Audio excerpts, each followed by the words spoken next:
Hello guys. Ito yung araw na nakaka-stress. Na-stress ako ngayong araw kasi naulit yung trabaho ko. Actually kasi nakakalungkot talaga na-deactivate yung account ko sa TikTok. Yung TikTok seller shop ko. Ngayon, kaya siya na-deactivate. Yung item na pinost ko doon, wrong pricing. Kasi 'di ba nga pasukan ngayon. So nagplano ko na mag-add item ng bundle set ng school supplies. Actually, totoo naman, legit naman 'yon. Kaya lang kasi yung pricing na nalagay ko sa TikTok, hindi ko siya na-edit. Ang nailagay, ang nag-reflect doon sa TikTok is 0.6 centavos. 0.6 centavos lang yun na reflect doon sa pinaka shop ko, sa TikTok shop. Ngayon, hindi ko agad napansin yung mga email ni TikTok na ang dami ko daw na waiting orders na ready to arrange. Ngayon, hindi ko siya pinrocess kasi malulugi ako kasi ang price lang is 0.6. So, parang naano ko naman, nalungkot naman ako doon kasi gawa ng, syempre, hindi ko naman ine-expect yung mga ganun na pangyayari. Nakakalungkot lang. Milo, wag po ikaw maingay. O, ayan po. Tapos, ngayon, dini-activate ngayon ni TikTok yung account ko. So, nahihirapan ako ngayon magpa-ship. Kaya ang ginawa ko, dahil may mga rush order na nga ako, nag-decide ako na mag-open ng seller shop sa Lazada. Kasi mas sanay talaga ako kay TikTok kasi no hassle talaga siya. At saka kay Lazada naman, badyo na nibago kasi ako ngayon. Kasi gawa ng nakadalawang beses ako ulit ng pag-i-sticker, pag-i-resibo. Kasi basta daming stress, daming nangyayari ngayong araw na to. Kasi gawa ng yung receipt, kasi first time ko kasi sa Lazada, yung aking mga orders, doon ko na pinadaan sa mga mommies na umorder sa akin. Ngayon, ang ginawa ko is pinak ko na, nilagyan ko na ng resibo. Kasi di ba nga, kasi masyado akong nasanay kay TikTok na kapag kasi sineset ko ng drop off yung aking for deliver, pumupunta talaga dito yung JNT. Shout out sa mga taga JNT dyan. Salute po talaga ako sa inyo. Ang gulo na nga, talagang haggard ako today. Tapos, ini-expect ko na may pipick upin yung item ko dito. So, umabot na siya ng 5 days. Imagine, ang delivery date dapat niya is August 21 up to 25 lang yung pinaka-range. Ngayon, 25 na, hindi pa napipick up. Kaya nga kagabi na, nagtatanong na sa akin yung mga umorder, update, follow up daw dun sa mga order nilang school supplies. Hindi ko masabi na hindi pa napipick up ni Lazada. Ngayon, nag-chat ako sa Lazada na nag-update ako for pick up kasi late na yung item. Ngayon, sinelect ko finalo ko yung instruction kung paano mag-follow up ng pick up, then yung item kung ano yung ipipick up. So, nag-try ako ng isang order sa akin. At nakalagay doon is yung item ko is for drop-off. Ibig sabihin, for drop-off siya for nearest Lazada drop-off station. Ngayon, wala akong kamalay-malay. Hintay ako ng hintay dito. Ibig sabihin pala, ako pala ang magdadala ng mga orders doon mismo sa Lazada drop-off station. Kaya na-rush talaga ako. Kasi hindi ko akalain na ganun pala kay Lazada. Kasi first time ko talagang gamitin sila sa yung seller shop ni Lazada. Kaya talagang nalungkot talaga ako kasi ang daming work na naulit. Tapos ngayon, di, nung pinadala ko na dun sa partner ko sa malapit na drop-off station, nung nandun na siya, dala na niya yung mga parcel, hindi siya tinanggap ni Lazada. Kasi yung kanyang bills, yung waiver bill print out niya is merong maliit na fade print. Bibigay, ito, kagaya nito. Kagaya po nito, ha. Ipapakita ko lang sa inyo. Ayan, no, yung fade print. Ito, yung part na yan. Hindi siya tinanggap ni Lazada kasi hindi daw sila, mahigpit daw sila parted sa pagdating sa ganun. Kaya nakakalungkot talaga. Nag-repack talaga ako. Inulit ko ang pag-i-sticker ko. At mas nakakalungkot na ano pa, na pangyayari. Pinunasan ko yung camera kasi nagbe-blurred siya. Nakakalungkot na pangyayari kasi hinanap ko bakit nagpiprint siya ng ganito. May broken print siya. Parang tumatalbog. So ngayon, chinek up ko yung thermal printer ko dun sa mapinakaloob. Meron siya dun na parang ano, parang alam mo ba yung nadikitan ng ano, na alam mo yung tape siya na dumikit sa pinaka umiinit na part para mag-print yung ano mo, yung airway bill mo. May isang mahaba siya doon. Tapos nakita ko may basag na parang may dent na. Kaya pala hindi nag-flat, hindi nag-overall print tong aking deliver. Nakakalungkot talaga, guys. Tingnan nyo nang nangyari sa akin.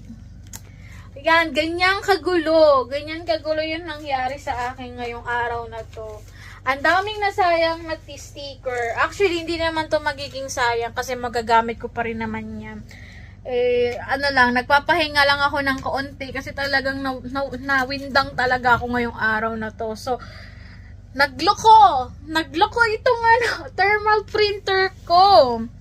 So, ang ginawa ko, dahil no choice na ako at rush order na yung aking parcel at saka natatakot ako kasi gawa ng baka i-cancel ni Lazada.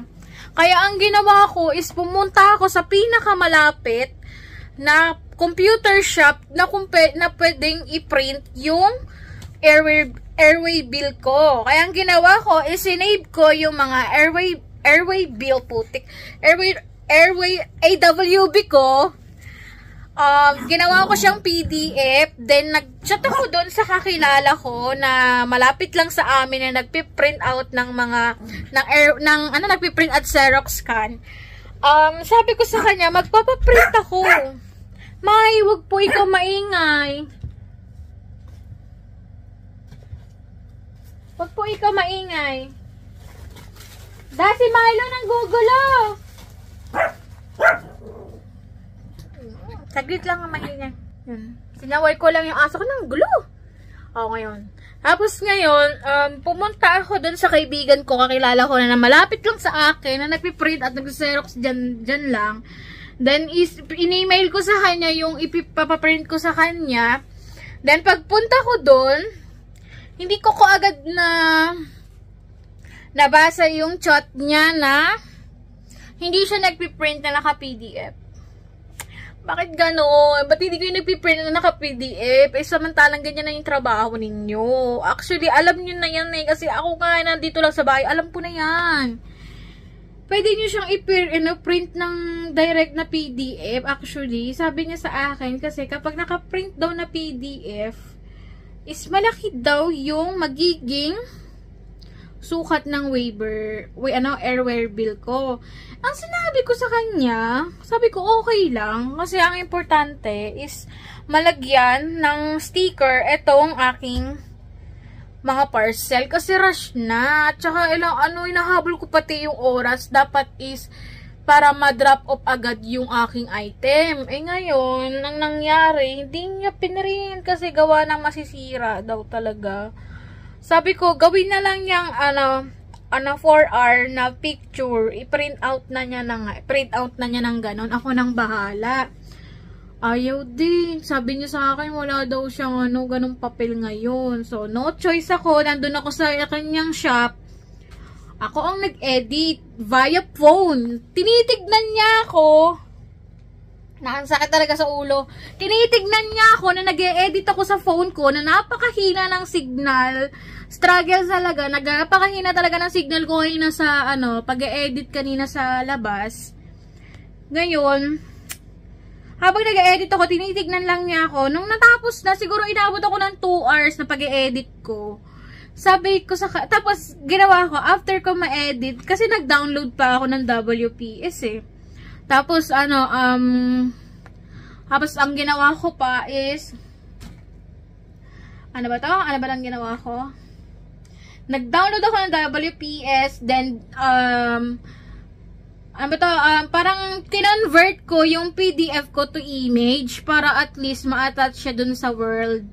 Kala ko, okay na kasi okay na yung aking pag-edit. Eh ngayon, nung in-email ko ulit sa kanya, nagsabi siya sa akin, sabi nga, be, hindi ako, wala akong ganyang app. Email yun ha. Wala akong ganyang app na WPS sa laptop niya. Ayun ang sabi niya sa akin. Sabi ko, ha? Sabi ko, kasi gawa ng, ano ba to? Sabi niya, kasi hindi compatible yung WPS ko daw doon sa laptop niya. Hindi ko alam kung anong problema doon sa, mamaya papakita ko po sa inyo kung ano yung sinasabi kong inedit ko. Ito yung ginawa ko para ma-edit ko yung aking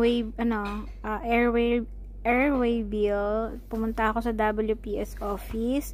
Then, nag-create ako ng document. Ano to, pang Word na yan. Ito ginawa ko. Kasi, tapos, inad ko yung mga picture ng mga waiver. Halimbawa, example ko lang to. So, ginanyan ko siya. Then, sinave ko yung item.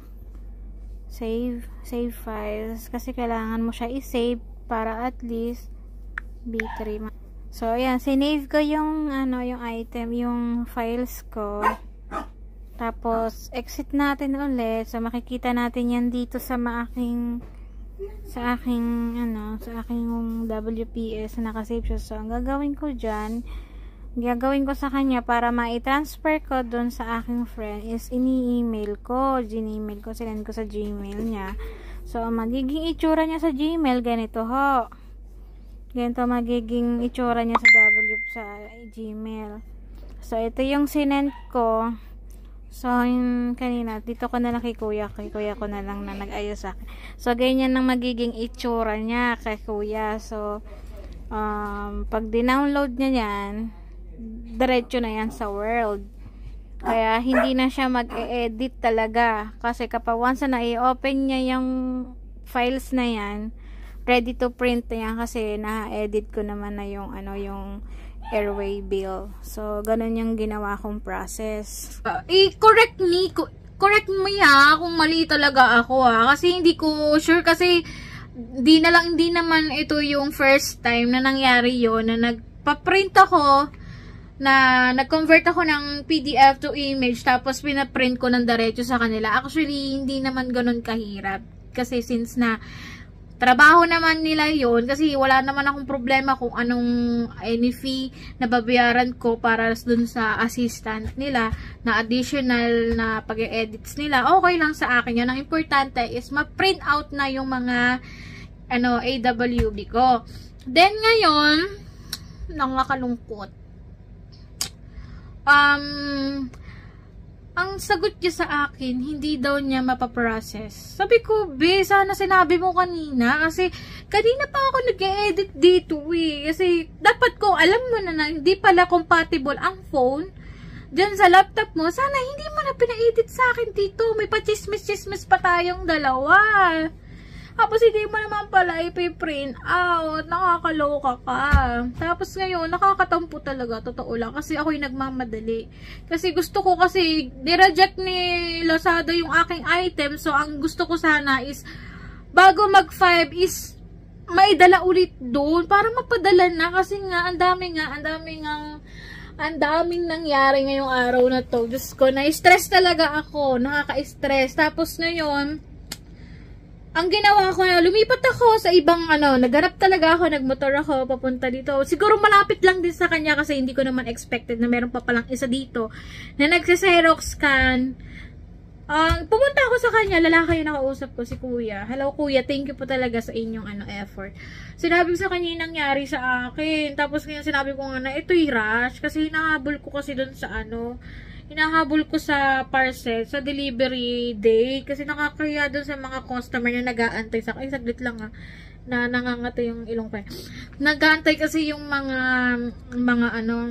customer na nag-aantay ng orders nila. Actually, ang tagal na talaga, 5 days na talaga. First time kong maka-encounter ng ganito na nabot yung aking parcel ng mga for ship ng 5 days. Mostly kasi halimbawa si TikTok kasi kapag halimbawa ngayong araw, tong oras na to, binook ko yung chinek out, may check out sa akin, then pinrases ko, then nung pinak ko, okay na yung item. Siguro, aabot lang siya in 3 hours, nandyan na yung magpipick up. Kaya nga, mahal na mahal ko si TikTok, bakit ganun? Ganun ang ginawa nyo sa akin. Sabi ko, tapos ngayon, ngayon nga, tsaga akong magugupit dito ng coupon ban, ay typewriting na may print out ng waiver bill. Tapos is, wala pala akong pandikit. Nakakainis talaga. Wala akong pandikit ng kaya ang ginawa ko, syempre, since na may gamit naman to, ang ginawa ko, pinagpuputol ko ng maliliit to. Para akong nagbalat, para akong napapakita ko sa inyo yung gawa ko mamaya. Hindi ko alam kung i-accept nila Lazada yan. Kasi kung hindi niya i-accept yan, baka ko na lang, idiretso ko na lang ng LBC. Okay lang kahit nang gumastos ako kasi kaysa naman mapahiya ako.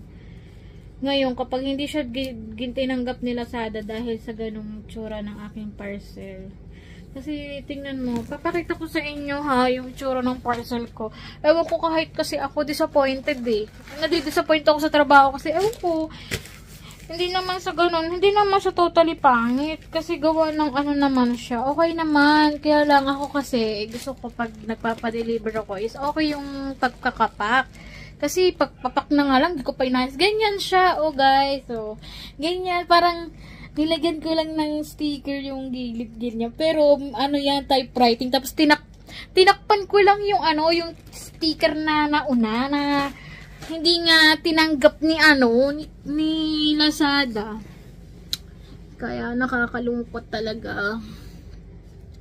Ang daming skip kong work ngayong araw na to. At, nalulungkot talaga ako sa nangyari. Hindi tayo nakahabot dun sa cut-off na binigay sa atin ni Lazada na within this day, until 5 PM is dapat is nandun na yung item. Not sure kung bukas is tanggapin pa nila to kasi today na lang, August 25, dapat ngayong araw na lang to yung date niya. Sana wag i-cancel kasi kapag kinancel na talaga nakakalungkot talaga. Sana wag nyo i-cancel kasi gawa ng nai-stress ako. Tapos ngayon, sana sa mga umorder sa akin, nag-aantay ng mga parcels nila. Sorry po talaga. Hindi ko kasi alam kasi first time ko kasing gamitin si Lazada. Actually, hindi na, matagal ko na din gusto talaga mag-open ng seller shop kay Lazada. Pero since nauna si TikTok at hindi ganun kahigpit, talagang love na love ko talaga si TikTok shop. Nakakalungkot lang kasi mali talaga ako. Nagkaroon ako ng violation dun sa seller shop ko kay TikTok. Na hindi ko na magamit ngayon yung account ko. Kasi gawa nga dun sa wrong pricing na nalagay ko dun sa aking item na in-upload. Sana bumalik na yung TikTok account ko. Ay, TikTok account. Yung seller shop ko kay TikTok. Kasi okay naman ako. Goods naman ako. Hindi naman ako pasaway. Ngayon lang ako nagkamali lang ako ng isang beses. Hindi inayawan mo na kaagad. Bakit ganon? Okay din naman si Lazada, kaya lang sobrang higpit kasi talaga nila. Actually, may point naman si Lazada doon about sa may sticker na may fade. Ayaw nila, gusto nila print well yung ano, item. Pero, ito lang naman po eh. Yes, yan lang naman ang problema. Nakakalungkot talaga. Yan lang. Kasi tingnan mo naman dito. Okay naman kasi pagdating dito, oh. Hindi naman siya broken eh, oh. Kaya nakakaano talaga. Sabi kasi, hindi nila ina-accept kasi hindi daw binababasa yung barcode. May barcode din naman ako dito sa bahay. Natanggap naman. Hindi naman ganun. Hindi naman mahigpit. At natanggap naman sila ng barcode. Na nag-a-accept na. Ay, nare-read naman yung barcode. Shh, Milo! Anong gagawin mo? Wait lang ha. Mukhang easy, Milo. Yun na nga. Ay, sana lang guys maayos yung aking account dito. Pero kung hindi din naman, since na aware naman na ako kung ano yung hindi pwede at pwede kita kay Lazada. So, ano ko na lang siya, ingatan ko na lang kung hindi talaga mabalik yung account ko sa TikTok. Then ngayon, itong aking printer dito, di ko alam kung ano nangyari sa kanya. Napapagawa ba yung mga ganyan? Kasi plano ko sana siya ipatignan. Ngayon kung hindi na magagawa, bibili na lang ako ng bago. Diba? Bili na lang ako ng bagong waiver bill. Kasi, AW printer. Kasi, kailangan ko siya kasi gusto kong mag-online selling. Gusto kong i-post yung paggaganon ko. Kasi wala namang masama na kung ituloy mo yung mga ganong bagay. Nag-aantay na ako ng package ko kasi may plano na nga akong i-reseller na item na nagustuhan ko. Alam niyo na kung ano yun. So, alam niyo naman kung sa mga nakakapanood ng video ko nitong recently. So, mayroon akong product na ginagamit.